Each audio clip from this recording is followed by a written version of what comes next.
की बात है कि हनुमान जी महाराज ध्यान मग्न थे और ध्यान मग्न में उन्होंने देखा अपने हृदय में, तो उन्होंने सीताराम के दोनों के दर्शन हुए अपने हृदय में ही।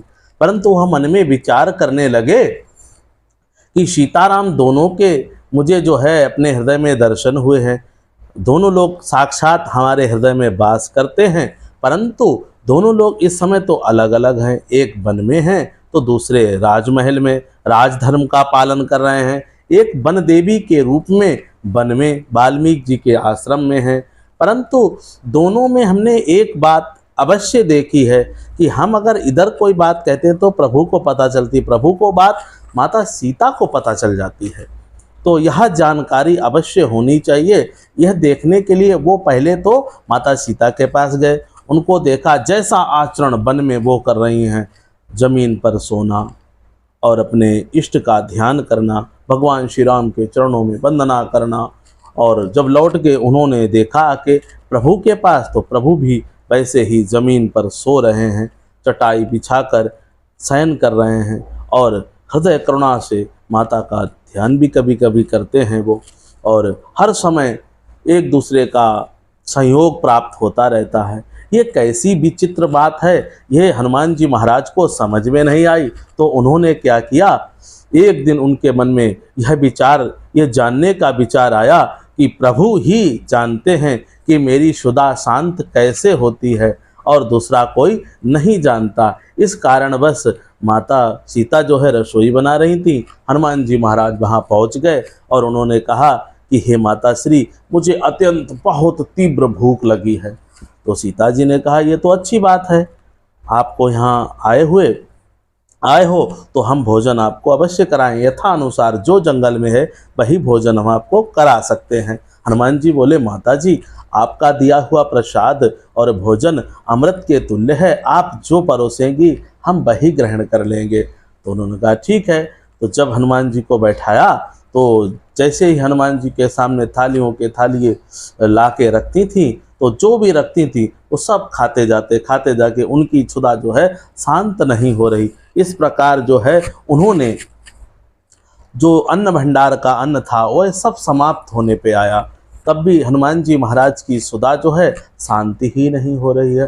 तब उन्होंने भागकर अपने गुरुदेव वाल्मीकि जी से कहा कि हे गुरुदेव, आप यह बताइए कि हनुमान जी महाराज को आज क्या हो गया है, कहाँ वो थोड़ा सा भोजन प्रसाद पाकर तृप्त हो जाते हैं और आज तो उन्होंने हद ही कर दी। अन्न भंडार का सारा अन्न चट कर जाने के बावजूद भी और कहते हैं और लाओ। तो कैसे हम, तो बड़ी ही अचंभता और समस्तकत की बात हो गई है। अब अन्न भंडार में अन्न समाप्त हो जाएगा तो बाकी के लोग क्या खाएंगे। तो वाल्मीकि जी ने मुस्कुराकर कहा कि ये आपके पुत्र हैं, आप उनसे जाकर यह बात कहिए, हमारे लिए यह शोभा थोड़ी देता है। तो माता जी बोली कि अरे हम क्या करें। तो उन्होंने कहा, वाल्मीकि जी त्रिकालदर्शी थे, जानते भी थे कि हनुमान जी क्या करना चाहते हैं, फिर भी उन्होंने देखा कि जानकी जी का प्रभाव तो देखना ही चाहिए, हम भी लालायित हैं प्रभाव देखने के लिए। तो उन्होंने कहा, मुझे इसके बारे में पता नहीं है कि क्या करना चाहिए। तब जहाँ माता सीता भगवान का ध्यान करती थी वहीं चुपचाप जाकर बैठ गईं और प्रभु से कहा कि हे प्रभु बताइए हम क्या करें। बस इतना कहना हुआ और तुरंत भगवान श्री राम ने माता को प्रेरणा दी और ने बताया कि आप जो है हमारे प्रसाद का एक तुलसी का पत्ता हनुमान जी महाराज को राम लिख कर दे दीजिए, बस इतना ही तृप्तता के लिए काफ़ी है, फिर वो और कुछ नहीं मांगेंगे और भोजन नहीं मांगेंगे। माता सीता ने वही किया, प्रसाद रूप में राम लिख करके एक तुलसी का पत्ता हनुमान जी के सामने परोस दिया। जब परोसा और उन्होंने तुलसी का पत्ता देखे तो बड़ा प्रसन्न हुए, इतना प्रसन्न कि अपने रोम रोम खिल पड़ा और वो प्रसाद का टुकड़ा मुख में डाला और जय श्री राम बड़ी जोर से डकार आई ओम, और क्षुधा शांत हो गई। जब क्षुधा शांत हो गई तो बोले कि माता जी अब मुझे आप लोगों की चतुराई पता हो गई है और मैं जान गया हूँ, और जय सीताराम के नारे लगाने लगे। तो उन्होंने कहा क्या चतुराई जान गए। तो उन्होंने कहा जगत भर के लिए आप लोगों ने एक दूसरे से अलग हो गए, अन्यथा आप दोनों एक ही हो।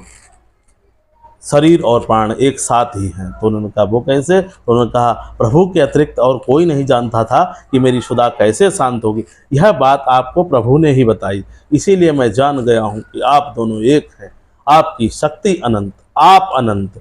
हे माता, हे पिता, आप माता पिता के रूप में मेरे हृदय में वास कीजिए, मैं यही जानना चाहता था। और यही कहते कहते श्री हनुमान जी महाराज